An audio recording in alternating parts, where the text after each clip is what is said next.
还想要喜马拉雅？”那司机冷哼一声，鄙夷地说道：“如果你想做白日梦，就赶紧下车滚回家去做。”洛丽塔气愤地说道：“明明是你们答应我的，凭什么出尔反尔？”那司机愤怒地说道：“你那是有条件的，是在你办成事情之后，现在事情已经黄了，不需要你办了，明白吗？”洛丽塔撇撇嘴，冷声道：“那我不管，反正你们答应我了，就一定要兑现，不然的话，这件事情我肯定跟你们没完。”司机正要说话，这时前车已经发动引擎，缓慢驶出停车场，准备进入机场货运区。司机心里清楚，这是要赶紧把这3辆卡车运的物资送上那架波音777，让它准时准点地运回尼日利亚去。如此一来，这条线就不会留下任何线索。于是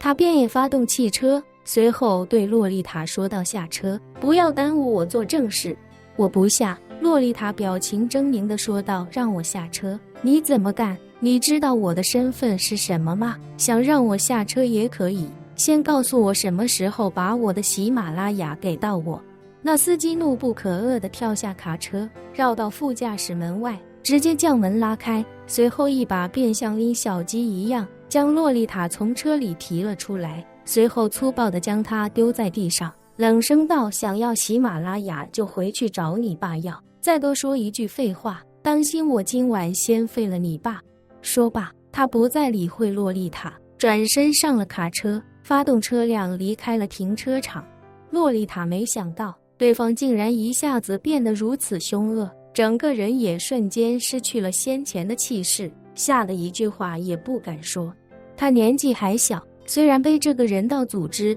推到前台当枪使换了几年，但他也只是照本宣科地按照要求去说话演戏，并不知道背后深层的原因和利害关系。他只知道只要自己按照他们要求的去做，自己和家人就都能得到很好的物质基础，甚至能够借此跻身上流社会。但他并不知道这个人道组织真正的来路。前段时间洛丽塔在全球声誉被推到顶峰的时候，她也曾经萌生过脱离这个人道组织自立门户的念头。毕竟在她看来，自己现在已经是全球响当当的知名人物，拥有拥趸无数，甚至还得到了许多国家首脑的接见，受到了他们的交口称赞，完全没必要再让一个上级组织来管控自己。可是当他向他父亲提及这个想法的时候，却遭到了父亲的严厉训斥。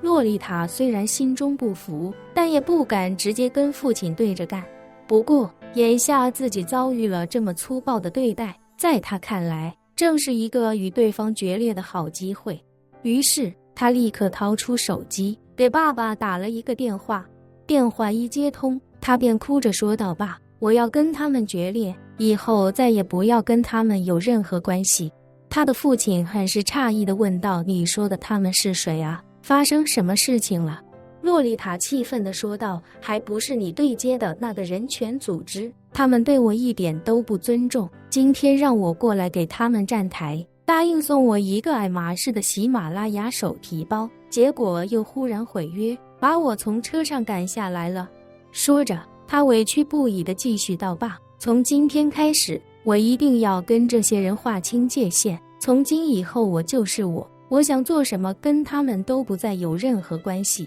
洛丽塔本以为自己的这番话能让父亲心疼自己，并且支持自己刚才所做出的决定，可是他做梦也没想到，电话那头的父亲竟忽然暴怒。他隔着电话吼道：“洛丽塔，你是不是疯了？你知不知道你的今天，还有我们全家人的今天究竟是怎么来的？”洛丽塔下意识地脱口说道：“当然是我努力争取来的，是我每天放着学校的课不去上，举着牌子到处抗议，到处对天对的对空气争取来的。如果不是我的辛苦付出，怎么可能有我们家的今天？”洛丽塔的父亲一听这话，当时骂道：“你快给我闭嘴！如果不是他们在背后运作，就算你年纪轻轻辍学上街把嗓子喊破，也不会有人多看你一眼。你要记住，你能有今天，全靠他们在后面帮你量身打造各种营销剧本。那些对你进行各种报道的媒体，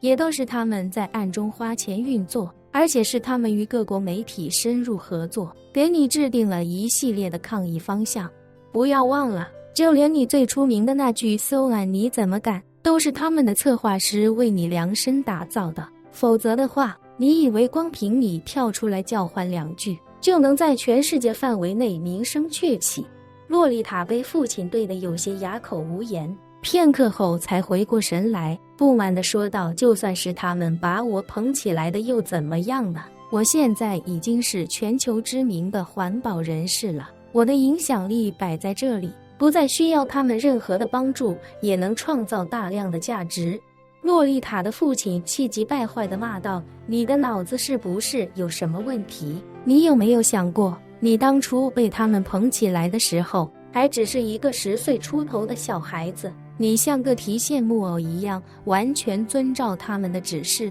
他们手里肯定有大量的相关证据，一旦你跟他们闹翻，他们会立刻把你的实际情况全都爆料出来，到那时候你就身败名裂了。我和你妈跻身上流社会的梦想也破灭了，我们全家人都会被打回原形，甚至坠入谷底。其实洛丽塔的父亲还有一句话没说出来，他虽然不清楚这个人道组织的具体背景，但是他知道这个组织的手段非常狠辣，若真是与他们对着干，说不定哪天就会招来杀身之祸。洛丽塔此时也被父亲的话吓了一跳，头脑简单的她并没有想到自己早就有无数把柄握在对方手上，若是对方真将这些细节曝光，那自己必然会身败名裂，再无翻身之日。颓然无比的洛丽塔最终只能默默地从地上爬了起来，拍了拍身上的尘土，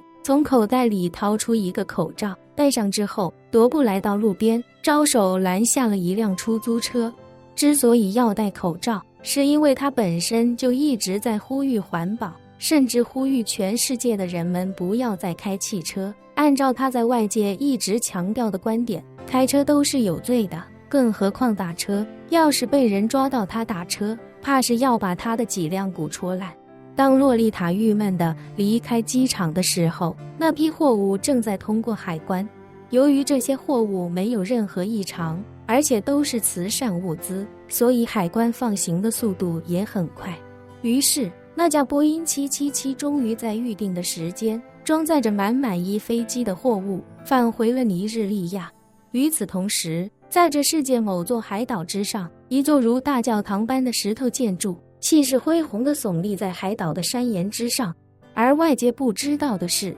这座宏大无比的城堡其实不过只是冰山一角。在这座城堡下面，整座海岛已被彻底挖空，内部的建筑规模比地面大了100倍不止。此时，在城堡正中央的大厅内，一名40多岁、衣着华贵的男子单膝跪地，看着面前空空如也的王座，恭敬说道：英主，飞机已经撤回到尼日利亚了，另外7名骁骑卫目前还没有任何线索。偌大的大堂内立刻传来了那冰冷如机器一般低沉的声音：继续找，就算是掘地3尺，也要将他们找出来。那男子双手抱拳举于头顶，毕恭毕敬地说道：属下遵命。英主的声音再度传来：林婉儿肯定已经离开北欧了，你们立刻派人向蒙古国、俄罗斯远东地区、美国阿拉斯加州、加拿大的育空以及努纳武特地区渗透。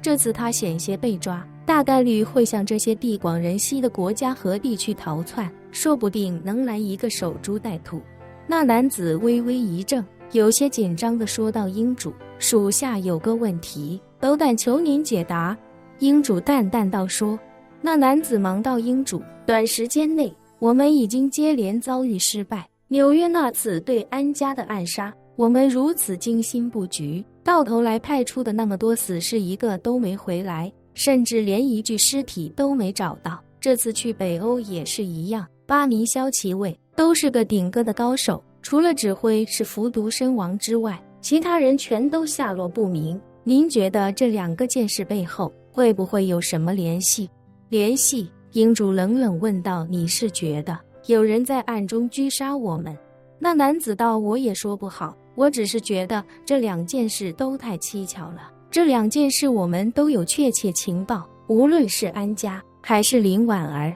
他们都不具备抵御我们的实力。可事情的结果偏偏是我们派出的人马损失殆尽，这实在是有点匪夷所思。”英主淡淡道：“安家是公开世界里的顶尖家族，某种程度上算是公众人物，但林婉儿却是一个四处躲藏的小狐狸。她的那些手下平日里都没机会与外界有任何联系，这次能够找到她的消息，也是她刚自己按捺不住，在北欧的古董店里买了一件青花瓷才暴露了身份。所以我认为他们之间应该不会有什么直接联系。”那男子点点头，赞叹道：“还是英主您最有办法，只是用一些青花瓷就把林婉儿调了出来。”说着，他连忙又问：“要不要我们再搞一批顶尖青花瓷，然后把它们安插到世界各地的古董店里，等着林婉儿上钩？”“不必了。”